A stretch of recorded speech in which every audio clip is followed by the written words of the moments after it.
Oke, selamat pagi Mbak Ira. Selamat pagi, Pak. Oke, hari ini kita di Gerainya Langgeng Swalayan.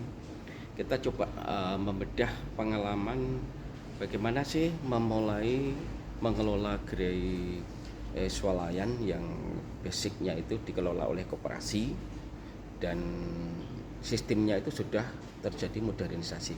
Kebetulan Langgeng Swalayan ini salah satu unit bisnisnya dari Kopertalang Mulyo Ngancar Kediri.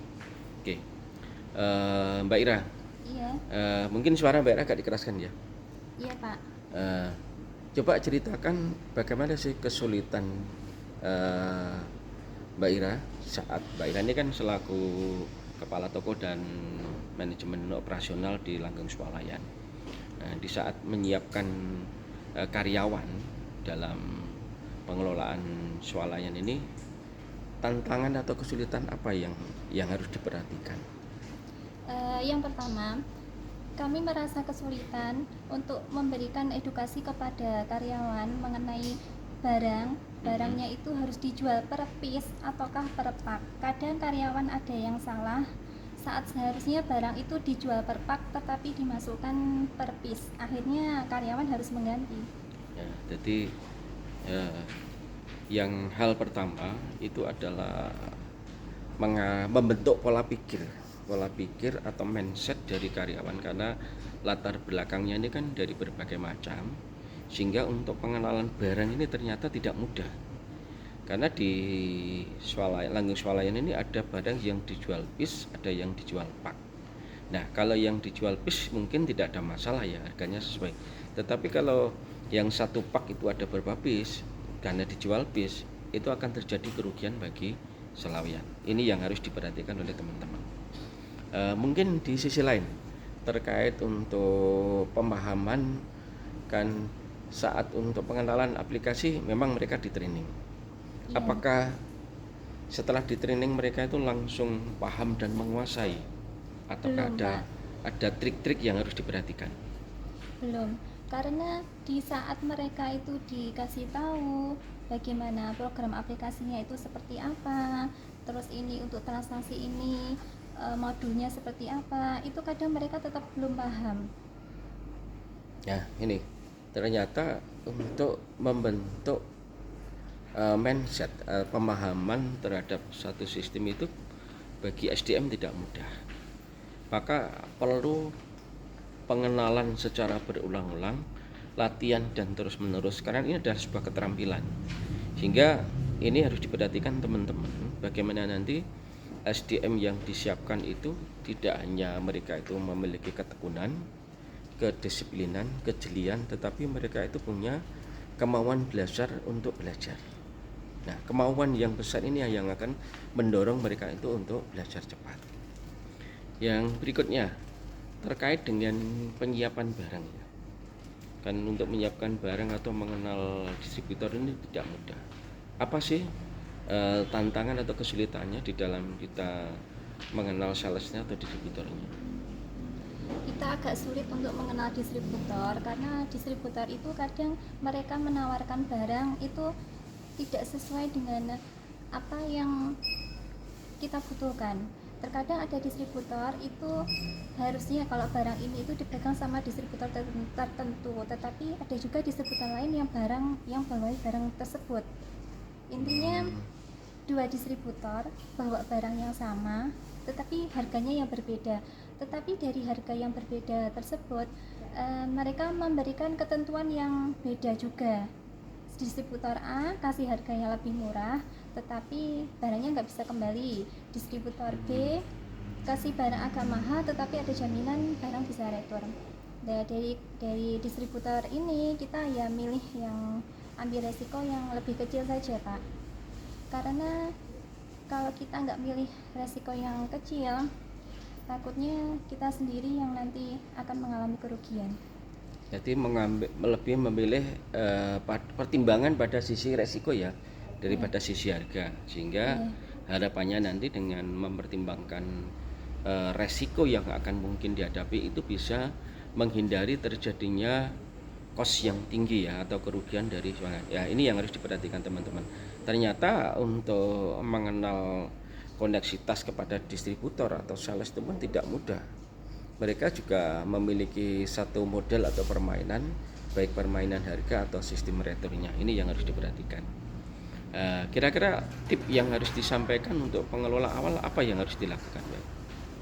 Kalau kami selama ini menerapkan pilih distributor yang bisa retur, Pak. Karena kan kita mengambil untungnya itu hanya sedikit ya, Pak, ya persentasenya. Kalau barang nggak bisa kembali, kita pasti akan rugi. Laba yang kita peroleh itu untuk menanggung risiko barang yang nggak kembali itu nggak akan cukup. Jadi kita milih yang harganya agak mahal nggak apa-apa, tapi ada jaminan barangnya kalau rusak bisa kembali. Karena barang apapun itu kemungkinan rusak selalu ada. Kadang tisu itu pun rusaknya juga pasti ada, sobek atau bagaimana, atau kadang dimakan tikus juga bisa. Oh gitu. Jadi artinya gini teman-teman. Jadi saat kita memutuskan satu kontrak kerjasama dengan sales atau distributor, hal yang harus dipertimbangkan itu tingkat resiko yang mungkin akan muncul itu menjadi pertimbangan pertama. Carilah resikonya yang paling kecil bagi supermarket atau swalayan Anda. Oke, mungkin terkait Mbak. Bagaimana saya menyiapkan teman-teman supaya bisa menata barang itu rapi sesuai dengan panduan jatah rak ya, karena kan barang ini kan tidak boleh dicampur ya, yang food dengan yang tidak ini. Bagaimana apakah cara Anda menggerakkan dari timnya bagaimana? Kita menata barangnya sesuai dengan golongannya, Pak. Jadi misalkan tisu berarti ya harus dirak tisu semua. Nanti dari yang paling kecil di atas, kemudian untuk yang ke bawah kemasannya besar. Kemudian nanti mungkin sebelah tisu bisa kita kasih pembalut ataupun pampers. Yang intinya sama-sama non foodnya. Terus nanti kalau untuk food kita beda tempat lagi. Jadi kaidah di dalam penataan barang ini dari karyawan itu betul-betul minimal sudah dilatih keterampilannya, terus ada panduan wow ini rak bagian A, ini rak bagian B, dan alur barang ini kan sudah teratur sesuai kaidah di dalam penataan swalayan. Ini yang harus diperhatikan teman-teman. Memang ini tidak mudah, tetapi ini penting untuk memudahkan customer di dalam memilih atau ingin membeli sebuah produk. Oke, yang berikutnya, kira-kira tantangan di dalam untuk memasarkan produk yang di luar anggota ya, kalau di ke yang khalayak umum, bagaimana trik dan tipnya supaya anggota masyarakat itu nanti tertarik dengan produk-produk yang kita tawarkan? Iya, yang pertama kita memberikan program undian ya Pak. Saat ini kita ada program kupon di mana setiap konsumen yang nanti belanja senilai Rp150.000 itu struknya bisa dimasukkan ke tempat pengumpulan kupon. Nanti setiap 1 tahun sekali itu nanti akan diundi, dan hadiahnya cukup menarik ya Pak, karena untuk hadiah yang pertama itu voucher belanja senilai Rp500.000. Oke, jadi itu tipnya. Jadi memang saat dulu awal langgeng swalayan berdiri itu, trik strategi yang kita pakai itu supaya masyarakat itu tertarik dengan produk yang kita tawarkan, itu ada pemberian kupon ya, kelipatan belanja 100 nanti dapat 1 kupon, 200 2 kupon, dan nanti setiap jumlah kupon itu bisa ditukarkan barang sesuai yang sudah ditetapkan oleh manajemennya langgeng swalayan. Nah, itu langkah yang bisa dilakukan untuk menarik customer yang dari luar anggota. Dan kebetulan untuk langgeng swalayan ini manajemen bisnisnya kan di bawah Koperta Langmoyo. Jadi konsepnya adalah konsep bisnis koperasi. Dan yang tidak kalah penting, untuk launching awal itu sebaiknya diadakan sebuah acara yang bisa menghadirkan masyarakat banyak. Di situ untuk mengenalkan apakah itu bentuk jalan santai atau kompetisi apa, yang penting diperhitungkan kos untuk pembukaan ini nanti di pengeluaran yang kita launching untuk pembukaan itu nanti akan seimbang dengan biaya yang akan kembali di dalam penjualan. Itu yang harus diperhatikan. Terus berikutnya Mbak Ira, terkait dengan manajemen stok. Kira-kira bagaimana mengatasi nanti kendala kesulitan barang atau terjadi kelangkaan barang? Untuk barang-barang yang langka, kita otomatis harus ngambilnya lebih banyak, Pak. Kan untuk sales ataupun distributor itu kunjungannya ada yang 1 minggu sekali, ada yang 2 minggu sekali. Berarti yang 1 minggu sekali kita ngambilnya juga nggak begitu banyak, nggak apa-apa karena dia datanya kan 1 minggu sekali. Tapi kalau yang datang 2 minggu sekali, terus kemungkinan nanti ada tanggal merah juga, kan kalau tanggal merah otomatis distributor tidak bisa kirim. Akhirnya ya kita double, Pak, nanti ngambilnya. Oh gitu. Iya. Jadi ini yang harus diperhatikan teman-teman, mengenal barang yang sulit dan tidak. Tip dan triknya seperti itu, sehingga nanti pada suatu saat di rak itu tidak ada kekosongan barang. Karena dilematis banget bagi sebuah swalayan, ternyata barang yang dibutuhkan oleh masyarakat di rak itu kosong, terjadi kekosongan. Ini adalah satu tamparan yang harus dihindari. Terus yang berikutnya terkait dengan pengelolaan manajemen keuangan terkait aplikasi, apakah ada kesulitan dalam pemakaian? Mungkin aplikasinya sering trouble atau bagaimana, dan bagaimana solusi mengatasinya? Kalau untuk aplikasi sudah agak mudah ya Pak, soalnya kan kita aplikasinya sudah modern. Di situ untuk laporan penjualan kasir sudah tertera berapa rupiah, jadi kasirnya nanti setorannya uang harus sesuai dengan apa yang tertera di komputer. Untuk laporan keuangan pun kita juga sudah pakai sistem aplikasi, jadi kita hanya buat jurnal saja. Untuk selanjutnya buku besar, kemudian neraca, kemudian laporan rugi laba, itu sudah langsung otomatis terbuat. Mungkin nggak terjadi kesalahan dari karyawan saat menggunakan aplikasi, karena kan alat ini kan tergantung pemakainya. Iya. Mungkin ada pengalaman? Ada, Pak. Seperti yang di awal tadi, Pak, untuk masalah pis dan juga pak. Kadang contoh saja Yakult itu kita tidak ngecer, jualnya hanya per pak saja, tapi terkadang kasir itu scan-nya hanya 1 kali, padahal Yakult itu isinya kan 5 pis, harusnya scan-nya 5 kali. Oh itu, jadi tetap ketelitian dan kejelian pengelola itu penting. Maka disiplin, kecermatan dan kecerdasan di dalam mengelola bisnis itu menjadi kunci utama. Mungkin pengalaman yang lain atau kendala atau hambatan yang pernah dialami apa Pak? Kesulitan saat sesional, Pak. Oh sesional di iya. musim-musim Lebaran atau Natal, pokoknya hari-hari raya ya. Iya, karena Itu apa tantangannya? Iya, karena sistem sesional itu untuk distributor selalu menerapkan sistem no retur. Artinya barang yang sudah dibeli itu tidak bisa dikembalikan. Jadi mau tidak mau kita harus menghabiskan barang yang sudah kita beli. Memang kita sudah punya perkiraan, Pak. Kita bisa melihat berapa jumlah yang kita butuhkan dari tahun kemarin. Tetapi kadang perkiraan itu pun juga meleset karena tahun kemarin dengan tahun yang sekarang kita hadapi kadang tidak sama.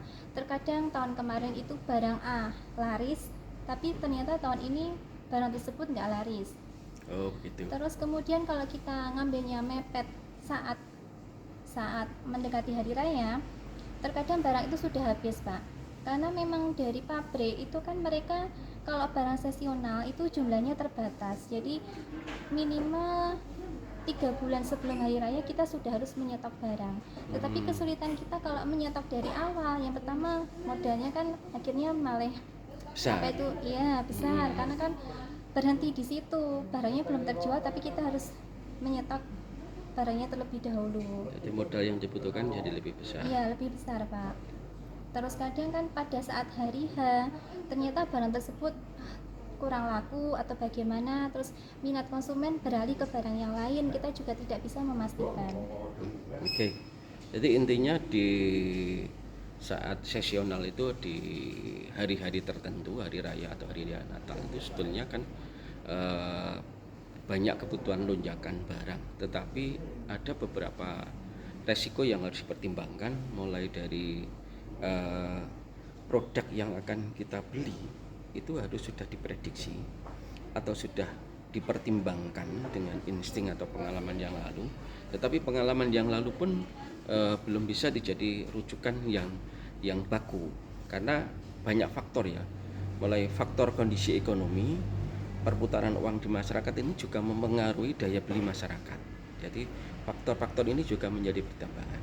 Terus di sisi lain, produk-produk yang akan dibeli ini memang produk-produk yang banyak diminati masyarakat dan di hari itu memang sangat dibutuhkan.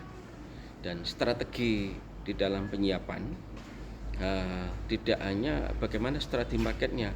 Kalau mendekati hari H ternyata stok barang ini ternyata masih menumpuk, maka harus punya strategi cadangan untuk melangkah bagaimana segera menghabiskan stok yang terlalu besar. Itu langkah-langkah yang harus diambil oleh teman-teman.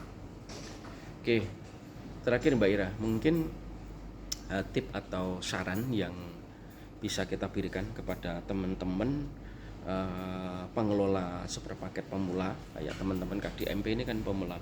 Apa sih yang harus diperhatikan saat mau memulai mendirikan swalayan ini?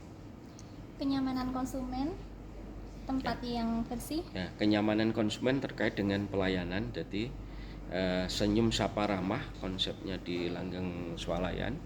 Terus tempatnya itu bersih, nyaman.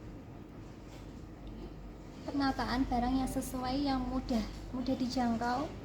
Jadi penataan barang yang memudahkan customer untuk mencari alurnya, dan di sisi lain mungkin sikap dari pelayanan karyawan ini juga akan mempengaruhi dari kenyamanan dari konsumennya ya. Yang lain mungkin ada? Untuk penataan barang, kalau bisa satu merek itu tidak terlalu banyak, jadi biar merek-merek yang lain bisa terpajang. Oh, jadi setiap merek itu jumlahnya ditata tertentu aja, iya. Sehingga nanti muncul kayak semacam varian ya, banyak varian ya, sehingga ini juga bisa memicu. Dan yang tidak kalah penting mungkin untuk produk-produk rokok ini juga, meskipun jumlahnya nggak banyak kan harus lengkap juga ya. Iya, paling tidak kita harus tahu konsumen itu sukanya rokok apa. Jadi usahakan rokok yang dari konsumen itu semua ada, meskipun jumlahnya nggak banyak. Kan kalau rokok itu kalau kita harus beli dalam jumlah banyak kan uangnya juga besar, Pak. Oke. Itu sekelumit cerita tentang bagaimana kebetulan Mbak Ira ini termasuk pengelola periode kedua yang saya ajak berjuang mati-matian dalam suka dukanya membesarkan langgeng swalayan ini, termasuk kami sebagai manajemen dan pendirinya Langgeng Mulyo ini cukup berbangga karena Mbak Ira di samping disiplinnya bagus, tegas, dan kecermatannya itu menjadi kunci utama. Jadi teman-teman yang jadi pengelola, manajer atau apapun, di samping kita itu cermat, tangkas, teliti dan jeli di dalam mengelola, tetapi bagaimana kita menyiapkan tim ini.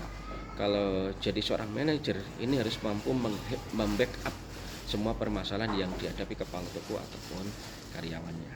Oke, itu yang bisa kita sampaikan dari gerainya Langgeng Swalayan. Semoga bermanfaat untuk teman-teman. Dari kami, wassalamualaikum warahmatullahi wabarakatuh.